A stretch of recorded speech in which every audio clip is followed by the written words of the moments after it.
ঠিক আছে।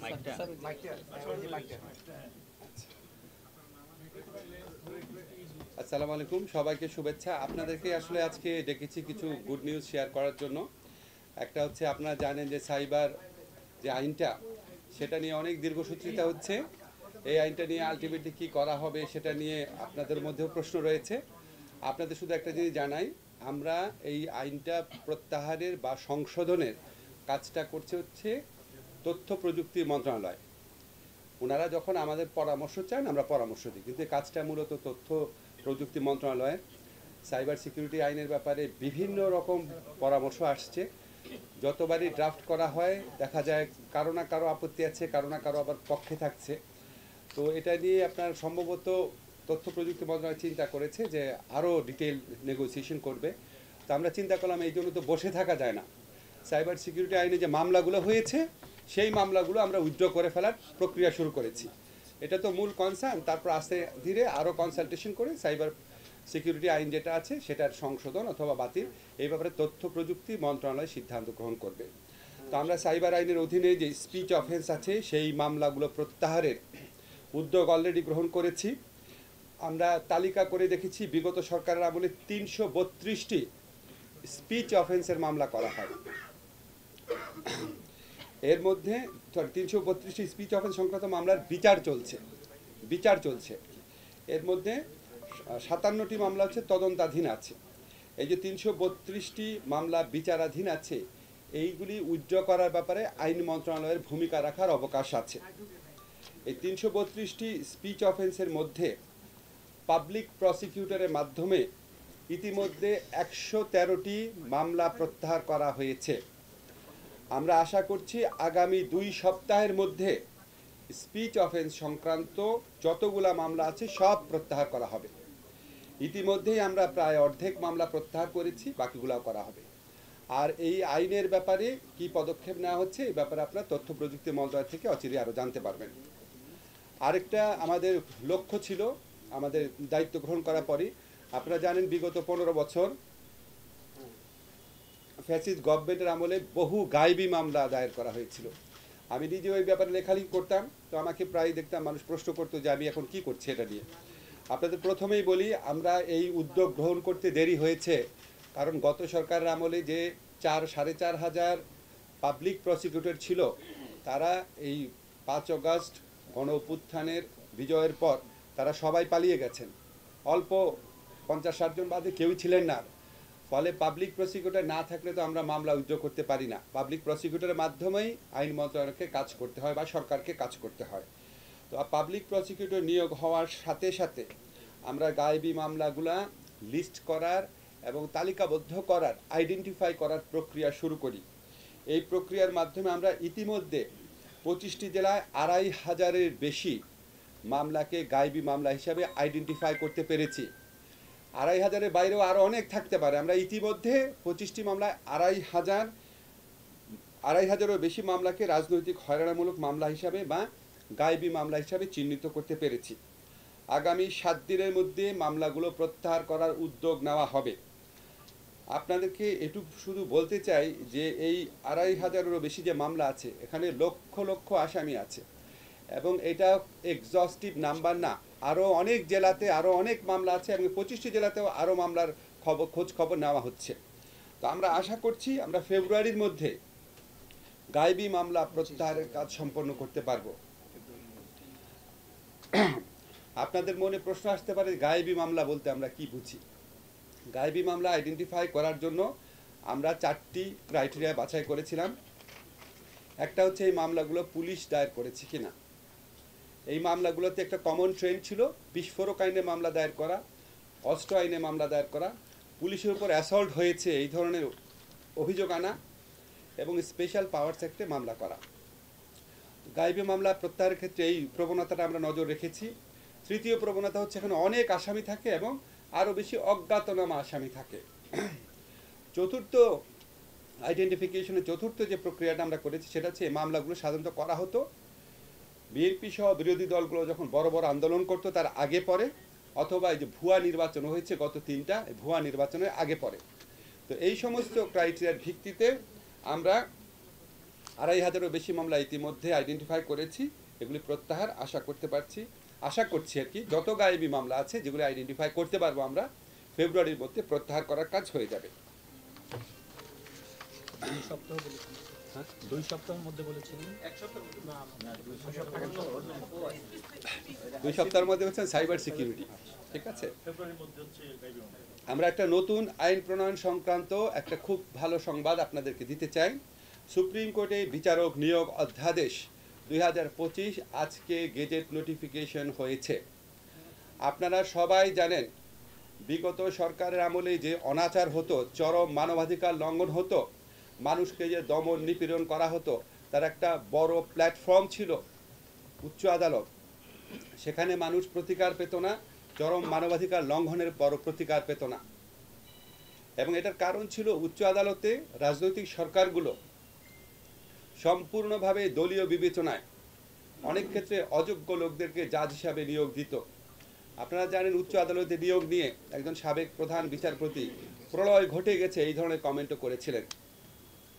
উচ্চ আদালতে বিচারক যদি স্বচ্ছ প্রক্রিয়ায় নিরপেক্ষ লোকরা, যোগ্য লোকরা যদি নিয়োগ না পায়, তাহলে বাংলাদেশের 18 কোটি বা 17 কোটি মানুষের মানবাধিকারের প্রশ্নটি অমীমাংসিত থেকে যায়, ঝুঁকির মধ্যে থেকে যায়। এই প্রয়োজনীয়তার কথা যে উচ্চ আদালতে বিচারক নিয়োগ হবে স্বচ্ছ প্রক্রিয়ার মাধ্যমে, দক্ষ, অভিজ্ঞ, দল নিরপেক্ষ এবং প্রকৃত যোগ্য ব্যক্তিরা উচ্চ আদালতে বিচারক নিয়োগ হবে, এরকম একটা চাহিদা এই সমাজে বহু বছর যাবৎ ছিল। বহু ফোরাম থেকে, বহু রাজনৈতিক দল থেকে, হিউম্যান রাইটস অর্গানাইজেশন থেকে, নাগরিক সংগঠন থেকে এই ধরনের দাবি উত্থাপন করা হয়েছিল। আমরা আজকে অত্যন্ত আনন্দের সাথে জানাতে চাই এই আইনটা হয়েছে। এই আইনটা রচনা করার ক্ষেত্রে আমরা সুপ্রিম কোর্টের যে প্রধান বিচারপতি আছেন উনার অফিস থেকে একটা ড্রাফট পাঠানো হয়েছিল। বিচার বিভাগীয় যে সংস্কার কমিশন আছে সেখান থেকে একটা ড্রাফট পাঠানো হয়েছিল। 2008 সনে এই ধরনের একটা অধ্যাদেশ তৈরি করার প্রক্রিয়া ছিল, সেই অধ্যাদেশের কপি, সেগুলি সব কিছু পর্যালোচনা করেছি আমরা যারা কনসার্ন নাগরিক সমাজ আছে, যারা স্টেক হোল্ডার আছে, তাদের সাথে আপনারা অনেকে উপস্থিত ছিলেন। আমরা একটা বড় ধরনের পরামর্শ সভা করেছি। এরপরও ইন্ডিভিজুয়ালি আমরা বিভিন্ন এক্সপার্টের কাছে পাঠিয়েছি। তার মধ্যে সাবেক বিচারপতি আছেন, আইন বিশেষজ্ঞ আছেন, তারপর হচ্ছে আপনার আইনের অধ্যাপক আছেন, আইনের বিশেষজ্ঞ আছেন। আমরা চেষ্টা করেছি যতটা পারা যায় একটা ভালো আইন করার জন্য। আপনাদেরকে শুধু কয়েকটা জিনিস জানিয়ে রাখি। এখানে একটা উচ্চ আদালতে বিচারক নিয়োগের জন্য একটা কাউন্সিলের প্রস্তাব করা হয়েছে, কাউন্সিলের বিধান করা হয়েছে। এই কাউন্সিল হচ্ছে প্রধান বিচারপতির নেতৃত্বে সুপ্রিম কোর্টের আপিল বিভাগের 2 জন বিচারক, একজন অবসরপ্রাপ্ত, একজন ইনকামবেন্ট, হাইকোর্ট বিভাগের 2 জন বিচারক এবং অ্যাটর্নি জেনারেল, ওনাদেরকে নিয়ে একটা কাউন্সিল গঠন করা হবে। এই কাউন্সিল প্রথম হচ্ছে যাচাই বাছাই করবে, আর এখানে হচ্ছে মানে ওনারা নিজ উদ্যোগে অনেক নাম সংগ্রহ করবেন। একই সাথে যে কোনো মানুষ, যে কোনো আইনজীবী যেন অ্যাপ্লাই করতে পারেন, নিজের ইচ্ছায় অ্যাপ্লাই করতে পারেন, বা কারো নাম রেফার করে, আপনি একজন ভালো আইনজীবী, আপনি মনে করলেন উনার জাজ হলে ভালো হয়, আপনি উনার নাম আপনি নিজে রেফার করে ওখানে চিঠি পাঠাতে পারবেন, সেটা উন্মুক্ত আছে। আবার একই সাথে এই কাউন্সিল স্বউদ্যোগেও ভালো ভালো নাম সংগ্রহ করার চেষ্টা করবে যাতে ভালো জাজদেরকে নিয়োগ দেওয়া যায়। কাউন্সিল প্রাথমিক যাচাই বাছাই করার পর ওনারা ইন্টারভিউ নেবেন। সো একটা স্বচ্ছ এবং একটা জবাবদিহিমূলক প্রক্রিয়ার মাধ্যমে উচ্চ আদালতের বিচারকরা নিয়োগ হবেন। আমরা আশা করছি উচ্চ আদালতের পক্ষ থেকে উদ্যোগ গ্রহণ করা হলে আগামী 3 মাসের মধ্যে আমরা হাইকোর্টে যে পরবর্তী নিয়োগ আছে সেখানে আমরা আগের যে কোনো আমলের চেয়ে একটা বেটার নিয়োগ প্রক্রিয়ার মাধ্যমে উচ্চ আদালতে বিচারক নিয়োগ দিতে পারবো। 6 সদস্য। এটা হচ্ছে সুপ্রিম কোর্টের বিচারক নিয়োগ অধ্যাদেশ। কাউন্সিলটার নাম হচ্ছে বিচারক জুডিশিয়াল অ্যাপয়েন্টমেন্ট কাউন্সিল। আচ্ছা, তারপর হচ্ছে আমরা একটা, আপনারা জানেন সবাই যে সুপ্রিম কোর্টের পৃথক সচিবালয় প্রতিষ্ঠা, এটার যে একটা দাবিও সমাজে দীর্ঘদিন যাবত আছে। এই সংস্কারের কথা আমরা, এটা একটা জাতীয় ঐক্যমতের মতো পরিণত হয়েছে এই জিনিসগুলা। আজকের ঐক্যমত না, এটা গত আপনারা বলতে পারেন 20-25 বছর যাবত আমরা এই সমস্ত কথা বলে আসছি। এটার উদ্যোগ গ্রহণ করা হচ্ছে, একটু টাইম লাগছে খুঁটিনাটি দিক পরীক্ষা করার জন্য। আরেকটা আমাদের ইচ্ছা আছে মানে কি কমিটমেন্ট আপনাদের কাছে। আমরা স্থায়ী অ্যাটর্নি সার্ভিস, এটা আপনারা জানেন যে পিপিরা অনেক সময় অভিযোগ আসে, কিছু সময় অভিযোগ আসে যে পিপিরা যেহেতু দলীয়ভাবে নিয়োগ হন, এই জন্য অনেক সময় ওনারা নিরপেক্ষ ভূমিকা পালন করতে পারেন না, রাষ্ট্রের পক্ষে ভূমিকা পালন না করে ক্ষমতাসীন দলের পক্ষে ভূমিকা পালন করেন। এই প্রবলেমের সলিউশন হচ্ছে স্থায়ী প্রসিকিউশন সার্ভিস প্রণয়ন করা, প্রতিষ্ঠা করা। সেই লক্ষ্যে আমরা আইন তৈরির কাজ শুরু করেছি, অনেক দূর এগিয়ে গেছে, সম্ভবত 1 মাসের মধ্যে এটা আমরা করতে পারবো। এছাড়া আমরা একটা অনেক গুরুত্বপূর্ণ কাজ করেছি, সেটা হচ্ছে আপনারা জানেন 36 ধরনের ডকুমেন্ট আইন মন্ত্রণালয় সত্যায়ন করে। এই সত্যায়নগুলা গত 13 ডিসেম্বর থেকে এই সত্যায়ন প্রক্রিয়াকে অনলাইন ভিত্তিক করা হয়েছে। পরে ম্যানুয়াল পদ্ধতিতে অ্যাটেস্টেশন করার জন্য জনগণকে দীর্ঘ লাইনে দাঁড়াতে হয় না। আমি শুনেছি আমাদের আইন মন্ত্রণালয়ের সামনে দীর্ঘ লাইন থাকতো অ্যাটেস্টেশন করার জন্য। আপনারা সাংবাদিকরা যারা আছেন আপনারা দেখেছেন, এটা আর করতে হচ্ছে না। বর্তমান পদ্ধতিতে ঘরে বসে 2-1 দিনের মধ্যেই কার্যক্রম সম্পন্ন করা যাচ্ছে। এই পদ্ধতিতে সত্যায়নের পর বাংলাদেশি নাগরিকদের বিদেশি দূতাবাসে পুনরায় সার্ভিস ফি দিয়ে সত্যায়ন করা লাগছে না। আমাদের হিসাব হয়তো একটু এদিক সেদিকও হতে পারে, বছরে প্রায় 500 থেকে 700 কোটি টাকা জনগণের বেঁচে যাচ্ছে। এই জন্য অনলাইন ভিত্তিক সত্যায়ন করা হচ্ছে আইন মন্ত্রণালয় থেকে। বিবাহ সম্পাদনে আরোপিত একটা কর ছিল, আইন মন্ত্রণালয় অযৌক্তিক কর আরোপকে বাতিল করেছে। এটা হচ্ছে মোটামুটি এখন পর্যন্ত করা কাজ। আর পরবর্তীকালে আপনাদের জানাবো, আমরা দেওয়ানি এবং ফৌজদারি আইনের ফৌজদারি কার্যবিধি যেটা আছে সেখানে আরও কিছু এরিয়া আইডেন্টিফাই করেছি। এরকম 15 থেকে 20টা এরিয়া অলরেডি আইডেন্টিফাই করেছি। আমরা সমস্ত আইনগত সংস্কার আশা করি আগামী 6 মাসের মধ্যে আমাদের যে প্রত্যাশা আছে সবগুলো আইনগত সংস্কার করে যাব। এখন আমরা যতগুলা সংস্কারই করব, আপনারা জানেন সরকারের পক্ষ থেকে বিচার বিভাগের সংস্কার কমিশন প্রতিষ্ঠা করা হয়েছে। আমরা এই সংস্কার কমিশনের কাছ থেকে ওনাদের সম্মতি নিয়ে, ওনাদের সাথে সাহায্য নিয়ে আমরা এই কাজগুলো করার চেষ্টা করছি, যাতে এটা কোঅর্ডিনেশন থাকে। এই হচ্ছে মোটামুটি আজকে আলোচনার বিষয়। আপনাদের যদি এই সমস্ত ব্যাপারে প্রশ্ন থাকে তাহলে প্রশ্ন করতে পারেন। কন্ট্রাডিক্ট করবে না, কারণ এটা নিয়ে আগে আপনার আসলে মামলাও হয়েছিল যখন 2008 সনে আইনটা করা হয়েছিল। সেখানে আপনার সংখ্যাগরিষ্ঠ বিচারপতি বলেছেন এটা কন্ট্রাডিক্ট করবে না। এবং আমরা কন্ট্রাডিক্ট যেন না করা হয় সেই জন্য বাংলাদেশে যত বড় বড় ল এক্সপার্ট আছে সবার সাথে কথা বলে ওইভাবেই করা হয়েছে। সম্পূর্ণ প্রশ্ন স্যার, যে এই আইনটির মাধ্যমে স্যার এটা নিঃসন্দেহে একটি ভালো, এবং মানুষ, আমি স্যার খসড়া আইনটা নিয়ে লিখছি, খুব প্রশংসিত হয়েছে আইনটি। এবং এটি স্যার একটা বিষয় যে নির্বাচন কমিশন গঠনটাও কিন্তু স্যার এরকম এটা প্রস্তাবনার মাধ্যমে ছিল বা আছে এখনো। এরপরে স্যার আমরা কিন্তু ওই নির্বাচন কমিশন পাইনি, যাতে যে 3টা নির্বাচনে আমরা যা প্রমাণিত হয়েছে, এটা একটা বিষয় স্যার। আর একই সাথে এখানে 2টি অংশ আছে, যে একটা আইনজীবীর মধ্যে থেকেও বিচারক নিয়োগ হয়, আবার জুডিশিয়াল সার্ভিস থেকেও বিচারক নিয়োগ হয়। এটার কোনো ভাগ থাকবে কিনা, যে বা কিভাবে আসবে তারা, কোন ভাগে? আপনি অত্যন্ত বাংলাদেশে একটা বাস্তব চিত্র তুলে ধরেছেন। আমরা অতীতে নির্বাচন কমিশন যে ওটা কিন্তু আগে যারা যাচ্ছিলেন ওনাদের মানে প্রধান করে গঠিত বাছাই কমিটির মাধ্যমেই এই মানে বিদঘুটে সব নির্বাচন কমিশন পেয়েছিলাম। আপনার প্রশ্নটা জাস্টিফাইড। আমি শুধু আপনাকে অনুরোধ করব একটু লক্ষ্য রাখার জন্য, এখন যিনি প্রধান বিচারপতি আছেন আপনার কি মনে হয় ওনার নেতৃত্বে এরকম কিছু মানে খারাপ কিছু হওয়া সম্ভব? খালি এটা মনে রেখেন। আমরা মাঝে মাঝে খেয়াল করি না যে আমরা খুব গর্বের সাথেই বলি আমরা প্রধান বিচারপতি পদে এমন একজনকে পেয়েছি, আপিলেট ডিভিশনের জাজদের হিসাবে এমন যাদেরকে পেয়েছি। আমরা বিশ্বাস করি, আশা করি ওনাদের মাধ্যমে যে জাজরা নিয়োগপ্রাপ্ত হবেন সেটা পূর্বের আমলের মতো হবে না, কনফিডেন্টলি বলতে পারি। আর যেটা আপনি বলেছেন যে বিচারপতিদের মধ্যে, এটা খুব ভ্যালিড কোয়েশ্চেন। আপনি সাবজেক্টটা সত্যি পড়াশোনা করেন, আপনাকে অনেক ধন্যবাদ, খুবই বুদ্ধিমত্তার সাথে প্রশ্ন করেছেন।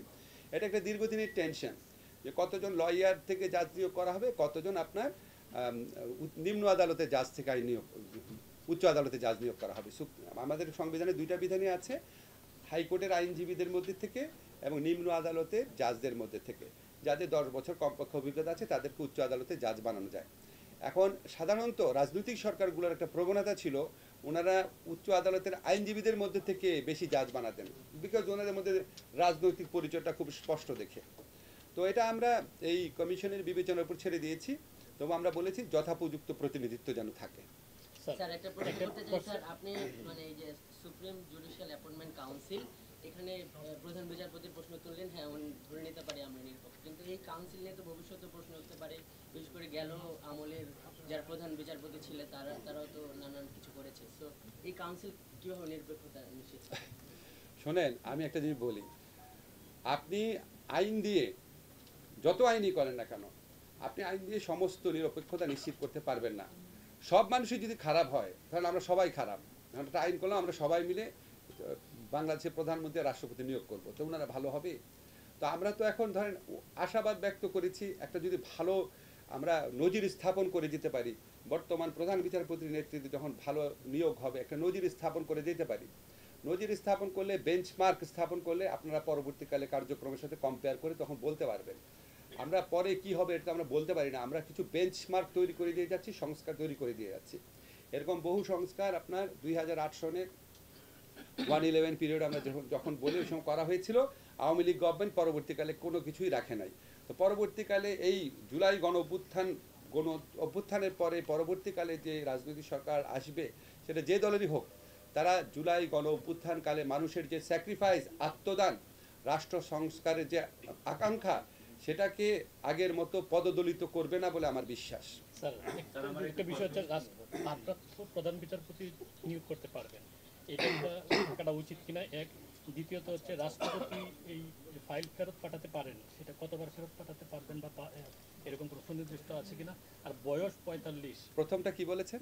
ভারপ্রাপ্ত প্রধান বিচারপতিও এই প্রক্রিয়ার মানে প্রিজাইড করতে পারবেন, সেটা থাকা উচিত কিনা, বা এটা মানে রাজনৈতিক এটা বাই ইমপ্লিকেশন থাকে, যিনি আপনার প্রধান বিচারপতি থাকেন বাই ইমপ্লিকেশন ভারপ্রাপ্ত প্রধান বিচারপতিটা করতে পারে। বাট আমি মনে করি এটা এমন আর্জেন্সি না যে ধরেন প্রধান বিচারপতি 7 দিনের জন্য কোথাও দেশে গেছেন, 7 দিনের মধ্যে বিচারক নিয়ে করতে হবে, এটা এমন আর্জেন্ট কোনো বিষয় না। ফলে এখানে ভারপ্রাপ্তটা কথা বলার প্রয়োজন আমরা অনুভব করি নাই। আচ্ছা, আর রাষ্ট্রপতি কতবার ফাইল ফেরত পাঠাতে পারবেন? একবার। এটা কি নির্দিষ্ট করা নাই? না, ওটা বাই ইমপ্লিকেশন, এটা কোনো সমস্যা না, এটা হচ্ছে সেরিমোনিয়াল দিক। আমাদের আগেও যে রাষ্ট্রপতি যে সাইন করতো সেটা একটু সেরিমোনিয়াল দিক ছিল, একবার ফেরত পাঠানোর স্কোপটা রাখানো হয়েছে, যদি কেউ পুনর্বিবেচনার স্কোপ থাকে পুনর্বিবেচনার জন্য করা হয়। একটা প্রশ্ন ছিল যে আমি জাকির এনটি অনলাইন আছি, তো এই যে সুপ্রিম কোর্টে যে বিচারপতিগুলো নিয়োগ দেওয়া হয় হাইকোর্ট বিভাগে, তাদেরকে অস্থায়ী ভিত্তিতে 2 বছরের জন্য নিয়োগ দেওয়া হয়, 2 বছর পরে তাদেরকে স্থায়ী করানো হয়। এই 2 বছর পর্যন্ত আমরা দেখেছি যে স্যার তারা ন্যায় বিচার করতে তারা অনেক সময় সমস্যা পড়েন বা হিপোক্রেসিতে ভোগেন, যদি গভর্নমেন্টের অনুকূলে না হয় তাদেরকে স্থায়ী করা। এটা আপনি খুব ভালো কথা বলছেন। আমি বলি আপনাকে এই বিধানটা ভালো না, 2 বছর না কিন্তু অনধিক 2 বছর, মানে 2 বছর পর্যন্ত ওনারা অতিরিক্ত বিচারক থাকেন। আমরা অতীতে দেখেছি, বিশেষ করে গত ফ্যাসিস্ট আমলে দেখেছি, এই অতিরিক্ত বিচারপতি থাকা অবস্থায় 2 বছর কালে তখন ওনারা একদম মানে কি বলবো অতি অনুগত ভূমিকা পালন করেন এবং সরকার যা বলে তাই করেন, এবং ওনারা যে বেঞ্চে বসেন সিনিয়র বিচারপতির সাথে দরকার হলে দ্বিমত পোষণ করেন, করে মানবাধিকার বিরোধী ভূমিকা রাখেন, সরকারি দলের মানে আজ্ঞাবহ ভূমিকা রাখেন। এখন এটা একটা খারাপ দিক বিধান, কিন্তু এটা করা হয়েছিল তো ভালো উদ্দেশ্য থেকে। তো অনধিক 2 বছর তো আছে, এটা আমরা যেহেতু সংবিধানের ব্যাপার এটা আমরা টাচ করি না। স্যার একটা বিষয় গায়েবী মামলা বিষয়ে বললেন, স্যার 2,500-এর বেশি প্রত্যাহার করছেন। 5 আগস্টের পরেও অনেক জায়গা আমরা দেখেছি যে মামলা বাণিজ্য বা এমন অনেক আসামি করা হয়েছে, অনেক গায়েবী মামলার মতোই। এগুলো নিয়ে আপনারা কি চিন্তা করছেন? এখনো চলছে না, স্যার, আপনি তখন বলে একটু সংযোগ এটার সাথে একটু আমি প্রশ্নটা করে নিই। 1.5 লক্ষ গায়েবী মামলা হয়েছিল, মৃত ব্যক্তির নামে হয়েছিল, হসপালনরত ব্যক্তিদের নামে হয়েছিল। আপনি বলতেছেন যে ফেব্রুয়ারির মধ্যে গায়েবী মামলাগুলো শেষ করব, মানে পুলিশ বা আওয়ামী লীগের নেতারা এইসব মামলার বাদী। অনেক ক্ষেত্রে অনেক ঘটনা ঘটে নাই, কোনো জায়গায় ককটেল ফুটে নাই। 1.5 লক্ষর মতো মামলা, এটা কি আপনার স্পেসিফিক তথ্য আছে? কারণ হয় কি আমি বলি ভাই, স্পেসিফিক তথ্য নাই তো, এটা আমরা মানে অনেক তালিকা করছে 1,39,000। জি জি, আমি আপনাকে বলি আমরা যেটা আইডেন্টিফাই করছি সেটাকে আমরা করছি। বিশেষত দেশের মাধ্যমে মানে একবারে বাতিল করে না না না, একবারে বাড়ি করা তো ইয়ে নাই, তাহলে তো আপনার বিচার বিভাগের স্বাধীনতা বলে কিছু থাকে না, বুঝছেন না? আমরা আপনাকে যেটা বলেছি ফেব্রুয়ারির মধ্যে করব আশা করছি। হ্যাঁ, এখন একটা যদি সামনে লক্ষ্য না রাখি, আপনারা বলে আচ্ছা মামলা প্রত্যাহার করব, ফেব্রুয়ারির মধ্যে উত্তর না হলে আপনি আমার পর প্রশ্ন করবেন যে অগ্রগতি কোথায়। আমি তো চাই আপনারা যেন আমাকে জবাব দিতে আনতে পারেন যে ফেব্রুয়ারির মধ্যে বলেছেন কতটুকু হয়েছে, এই জন্য বলেছি। হয়তো 2-1 সপ্তাহ বেশি লাগতে পারে। সহকর্মী যেটা জানতে চাইছিল যে 5 আগস্ট পরবর্তী অনেক মামলা তো, এবং এখনো অনেক মামলা কিন্তু স্যার হচ্ছে রাজনৈতিক হয়রানিমূলক মামলা, তো সেটা নিয়ে আমি আপনাদেরকে একটা কথা ক্লিয়ার করি, 5 আগস্টের আগে এবং পরের হয়রানিমূলক মামলার মধ্যে 2টা সুস্পষ্ট পার্থক্য আছে। 5 আগস্টের মামলাগুলা করেছে সরকার, পুলিশ। 5 আগস্টের পরবর্তী মামলা সরকার করে নাই, বিভিন্ন ব্যক্তি করছে, খেয়াল করে দেখবেন বিভিন্ন ব্যক্তি করছে। তাদের মধ্যে কেউ কেউ জেনুইনলি করছে, কেউ কেউ বাণিজ্য করার উদ্দেশ্যে করছে, কেউ কেউ চাপে পড়ে করছে, কেউ কেউ ইগনোরেন্স থেকে করছে। আমরা একটা মামলাও সরকারের পক্ষ থেকে করা হয়নি, কাজে 5 আগস্টের আগের আর পরের মামলা একটু ডিফারেন্ট, এটা প্লিজ খেয়াল রাখবেন। আমরা এই ক্ষেত্রে ধরেন আমাদের স্বরাষ্ট্র মন্ত্রণালয় থেকে পুলিশকে বলা হয়েছে এই মামলাগুলা যখন হবে পুলিশ বস্তুনিষ্ঠতা প্রতিষ্ঠিত হওয়ার আগে কাউকে যেন গ্রেফতার না করে। এখন আপনারা তো একটা জিনিস জানেন, এটা তো আর আমাদের প্রত্যাশা মাফিক পুলিশ বাহিনী না, গত 15 বছরের পুলিশ বাহিনী তাদের উত্তরাধিকারিত্ব আমরা পেয়েছি, কিছু ক্ষেত্রে ব্যত্যয় হতে পারে। আর আদালতে যে মামলাগুলো দায়ের করা হয় বা যেটা বিচারিক স্টেজে আসবে, সেটা আপনারা নিশ্চিত থাকতে পারেন আমাদের বিচার বিভাগ সম্পূর্ণ স্বাধীনভাবে কাজ করবে, এখানে কোনো রকম ডিকটেশন হবে না, মেরিট না থাকলে অবশ্যই ওনারা ব্যবস্থা নেবেন। স্যার, এই যে 25,000 মামলায় তো অনেক মামলা, এই অল্প সময়ে আপনি মানে কিভাবে জাস্টিফাই করবেন যে এগুলো সব রাজনৈতিক মামলা? এর মধ্যে যদি আমিও অনৈতিকভাবে ঢুকে যেতে পারি বা অন্য আমি আপনাকে বললাম না 4টা ক্রাইটেরিয়া আছে, এই জন্য তো টাইম লাগছে। 4টা ক্রাইটেরিয়া আছে, 4টা ক্রাইটেরিয়া বলেছি একবার, আবার বলি। একটা হচ্ছে পুলিশ মামলা করেছে কিনা। গায়েবী মামলা নিয়ে আপনারা রিপোর্ট করেছেন, আপনারা জানেন না গায়েবী মামলাগুলো কোন ধারাতে করা হয়? বিস্ফোরক আইনে, অস্ত্র আইনে, পুলিশকে অ্যাসল্ট, পুলিশকে কর্তব্য কর্মে বাধা, আর হচ্ছে স্পেশাল পাওয়ার্স অ্যাক্ট। একসাথে 4-5টা দিয়ে দেয় না? তারপরে এজাহারের ভঙ্গি একরকম থাকে না? তারপরে হচ্ছে সবগুলাতে আপনার অনেক সংখ্যক আসামি থাকে না? এবং সব মামলাই আপনার নির্বাচনে আগে পরে বা বড় আন্দোলনের আগে পরে হয় না? সেগুলির ভিত্তিতে বাছাই করেছি, যেটা সন্দেহ সেটা বাদ দিয়েছি। যেটা এই যে উনি যে বললো অনেক সংখ্যা হতে পারে, কিন্তু আমরা একদম নিঃসন্দেহে থাকার জন্য আমরা ওখানে কোর্ট রেকর্ড সেগুলি দেখার চেষ্টাও করা হচ্ছে। তারপর আমরা আরও স্ক্রুটিনি করছি, অনেক সাবধানে এগোচ্ছি দেখে নাম্বারটা কম হচ্ছে। আপনাকে বলেছি ফেব্রুয়ারির মধ্যে প্রত্যাহার করতে পারবো, এটা হচ্ছে আমরা পিপির মাধ্যমে আবেদন করব। আশা করছি কোর্টকে যদি পিপির মাধ্যমে যদি আবেদন করা হয়, প্রত্যাহারের যে প্রক্রিয়া সেটা সম্পন্ন হবে। জেলা সংখ্যা আরো বাড়াবেন কিনা? মানে 25 জেলা, সব জেলায় আমরা 25 জেলা বলেন। না, আমরা তো তথ্য চেয়েছি, একটু শোনেন। পিপি নিয়োগ তো সব জেলায় একই সাথে হয় নাই, বিভিন্ন প্রক্রিয়াতে হয়েছে, ঠিক আছে? কোন জেলাতে পিপি নিয়োগ হয়েছে যেই মাসে, অন্য জেলাতে করতে তার 1 মাস বেশি লেগে গেছে। এখন আমরা সমস্ত পিপি অফিসকে বলছি আপনারা এই 4টা ক্রাইটেরিয়ার ভিত্তিতে লিস্ট পাঠান।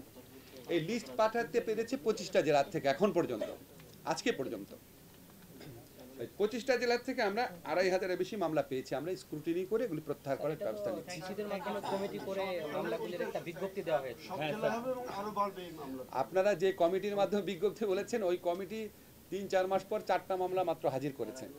তো এই গতিতে গেলে তো আমার 15 বছর লাগবে। ওই কমিটির মাধ্যমে 4টা মামলা এসেছে।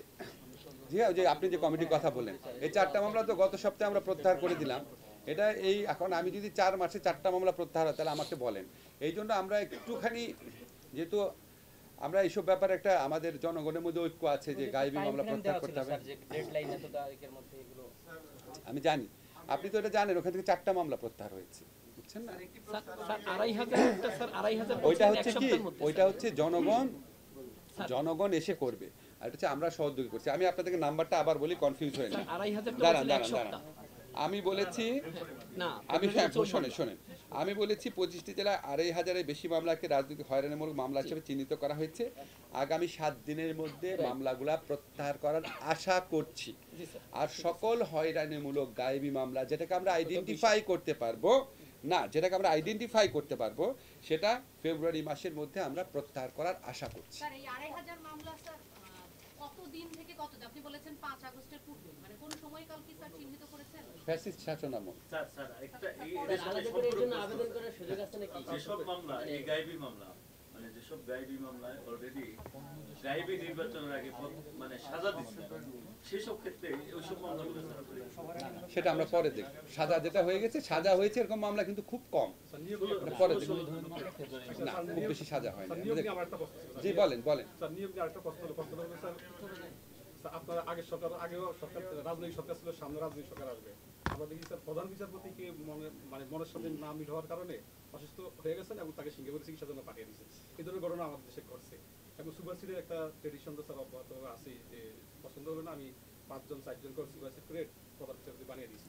এটার প্রোটেকশনটা কি হবে? প্রধান বিচারপতি চিফ জাস্টিস যদি এই ধরনের আনসিকিউর অবস্থা থাকে, তাহলে স্যার এটার প্রোটেকশনটা আপনি কিভাবে নিশ্চিত করবেন, কাউন্সিল হোক বা সংবিধানের মাধ্যমে?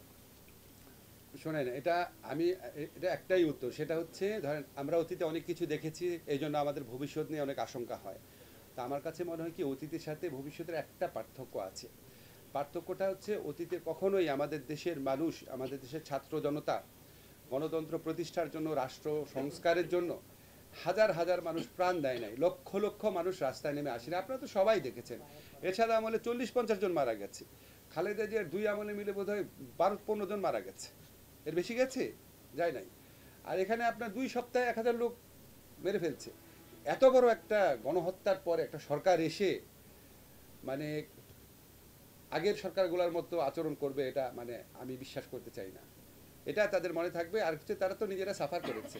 আজকে আগামীতে যে রাজনৈতিক দলগুলোর ক্ষমতায় আসার কথা, তারা তো 15 বছর এই নিপীড়নটা দেখেছে, একটা দেশ কোথায় চলে যেতে পারে। ফলে আমরা আশা করছি আগের চেয়ে একটু ভিন্ন সময় হবে, আগের মতো এতটা খারাপ হবে না। সংবিধান সংস্কার কমিশন একটি সুপারিশ করেছে অন্যান্য সুপারিশের পাশাপাশি, যেহেতু আপনারা বিচার বিভাগ সংস্কারের আগে বিচারের অনেক কিছু সংস্কার করছে, সেই জন্যই প্রশ্নটি করা। তারা বলেছে যে প্রত্যেক বিভাগে হাইকোর্টের একটি আসন স্থাপন করা হবে। এই বিষয়ে কি আপনাদের অবস্থান? আমি আপনাদের একটু ক্লিয়ার করে বলি, সংবিধানের সাথে সংঘর্ষমূলক কোনো সংস্কার আমরা করছি না আইন মন্ত্রণালয়ের মাধ্যমে। সংবিধান সংস্কার কমিশন যেটা বলেছে ওটা সংবিধান সংশোধনের বিষয়, এগুলো তো আমরা হাত দিব না। সংবিধান সংশোধনের কোনো ক্ষমতা আইন মন্ত্রণালয়ের নাই, ঠিক আছে? কাজে আমরা শুধুমাত্র সেগুলি করব, সেই সংস্কারগুলো করছি যেটার সাথে রাষ্ট্রের শক্তি এবং সক্ষমতা জড়িত, রাষ্ট্রের প্রতিষ্ঠানের শক্তি এবং সক্ষমতা জড়িত, এবং যেগুলি ব্যাপারে ব্যাপক ঐক্যমত্র বহু বছর ধরে সমাজে প্রতিষ্ঠিত। আপনি কি চিন্তা করতে পারেন কোনো রাজনৈতিক দল বলবে যে না উচ্চ আদালতে বিচারক আমার ইচ্ছা মতো নিয়োগ হবে? কেউ বলবে না। এটা আমরা বহু বছর বিচার বিভাগের স্বাধীনতার ব্যাপার, এটা নিয়ে তো আমাদের সমাজে ঐক্যমত আছে। আমাদের সংবিধানে 56 বছর যাবৎ এই বিধানটা রয়েছে, 54 বছর যাবৎ বিধানটা রয়েছে। ফলে এই সমস্ত সংস্কার আমরা করব। আমরা ধরেন যদি সব সংস্কারের জন্য বসে থাকি, রাজনৈতিক ঐক্যমত যেটা হয়ে আছে, বিচার বিভাগের স্বাধীনতা, এটা তো রাজনৈতিক ঐক্যমত মানে সুপ্রতিষ্ঠিত, এবং আমরা আবার বিচার বিভাগ কমিশনের এন্ডোর্সমেন্টও নিয়ে নিচ্ছি, এটার জন্য আমরা বসে থাকবো না। জি,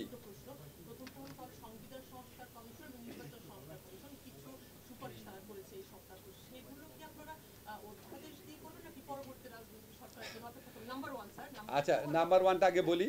সংবিধান সংস্কার কমিশনের রিপোর্টের ভিত্তিতে কি হবে সংবিধান সংস্কার, বিশেষ করে এটা সম্পূর্ণভাবে জাতীয় ঐক্যমত্য কমিশন যে আছে সেই কমিশনে ডিসাইড করবে যে ওনারা কীভাবে করবে।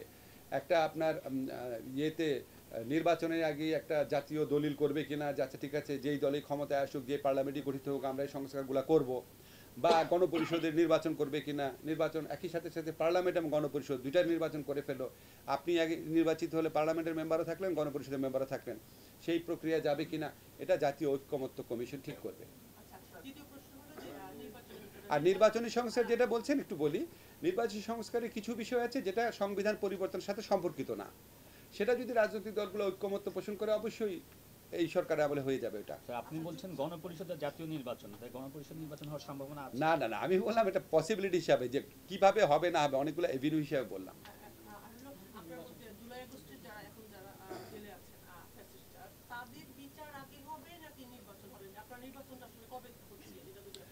নির্বাচনের সাথে বিচারের কোনো রকম বিরোধ নাই, বিচার প্রক্রিয়া অলরেডি শুরু হয়েছে। আপনারা কি দেখতে পাচ্ছেন না? আমাদের তো একটা হচ্ছে কনভেনশনাল কোর্ট, আর একটা হচ্ছে ইন্টারন্যাশনাল ক্রাইম ট্রাইব্যুনাল। আমরা দ্রুততম সময়ের মধ্যে আমাদেরকে সম্পূর্ণ পুনর্গঠন করতে হয়েছে, প্রসিকিউটর নিয়োগ, তদন্তকারী নিয়োগ, বিচারক নিয়োগ, এমনকি ভবন মানে রিপেয়ার করা, সংস্কার করা, সব কাজ আমরা করেছি এবং পূর্ণ গতিতে এই বিচার চলছে। বিচারের গতি নিয়ে আমরা যথেষ্ট সন্তুষ্ট, এবং এখানে আমি যেটুকু মনে করি যে আগামী হয়তো 2-1 মাসের মধ্যে আপনারা দেখবেন ঘন ঘন শুনানির ডেট পড়ছে। আমরা হয় কি ঘন ঘন শুনানির ডেট পড়লে তখন যখন আসামিদের আমরা নিজের চোখের সামনে দেখি তখন মনে হয় হয়তো বিচার হচ্ছে, কিন্তু প্রি ট্রায়াল স্টেজে বিচারের গতি নিয়ে আমরা তো চোখে দেখি না, তো এই জন্য মনে হয় তো গতিটা স্লথ, কোনোভাবেই স্লথ না, আপনাদের এটা আশ্বস্ত করতে পারি। এমনকি আমরা যদি বিচার আরও দ্রুত করতে হয়, আমাদের এমনও প্ল্যান আছে, আমরা আন্তর্জাতিক অপরাধ আদালতের দ্বিতীয় শাখা, যেটা সেকেন্ড আরেকটা আদালত গঠন করব, উচ্চ আদালতে বিচারক নিয়োগ হয়ে গেলে এই কাজটা আমরা করে ফেলব। এই বিচার কাজের সাথে নির্বাচনের কোনো বিরোধ নাই, কোনো সম্পর্ক নাই। বিচারের গতিতে চলবে। বিচারের গতি নির্ধারণ করে হচ্ছে বিচারক, ট্রায়াল। নির্বাচনের গতি নির্ধারণ করবে হচ্ছে রাজনৈতিক দলের ঐক্যমত্য। এটার সাথে এটা কোনো বিরোধ নাই। এটা আমরা প্রত্যর্পণের জন্য চিঠি লিখেছি। চিঠি লেখার পর ভারত যদি শেখ হাসিনাকে প্রত্যর্পণ না করে তাহলে এটা বাংলাদেশের সাথে ভারতের যে প্রত্যর্পণ চুক্তি সেটা সুস্পষ্ট লঙ্ঘন হবে। সেটা আমরা সেই ব্যাপারে আমরা বিশ্ব সমাজে কি পদক্ষেপ নেব সেটা আমাদের পররাষ্ট্র মন্ত্রণালয়ের মাধ্যমে ঠিক করা হবে। আর হচ্ছে আমরা রেড অ্যালার্ট জারি করা হয়েছে ইন্টারপোলের মাধ্যমে। আমাদের যা যা করণীয় আছে আমরা করে যাচ্ছি, আরও কিছু করণীয় থাকলে ক্ষেত্র বিশেষে চিন্তা করে আমরা অবশ্যই করব।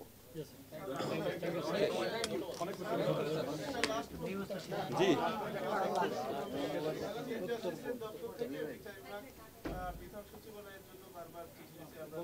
এটা বলেছি আর বিষয় নাই।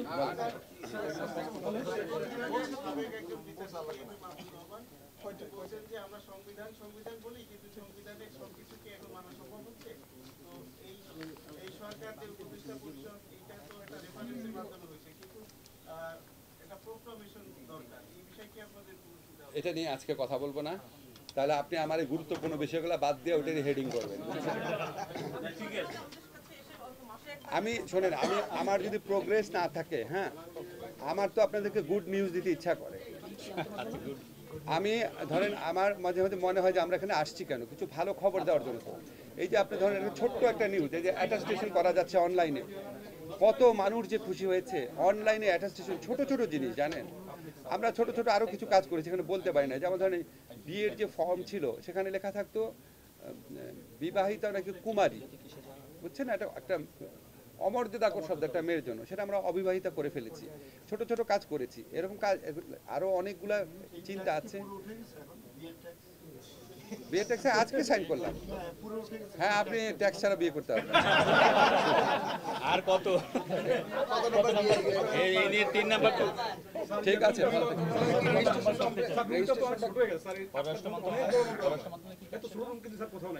আমরা ভাই ইনহেরিট করেছি, এখন আমি কয়েক আপনাদের রেজিস্ট্রেশনটা কি গৃহ মন্ত্রণালয়ে যাবে? এটা কিন্তু একটা উদ্যোগ আরিফ সাহেবও নিয়েছিলেন।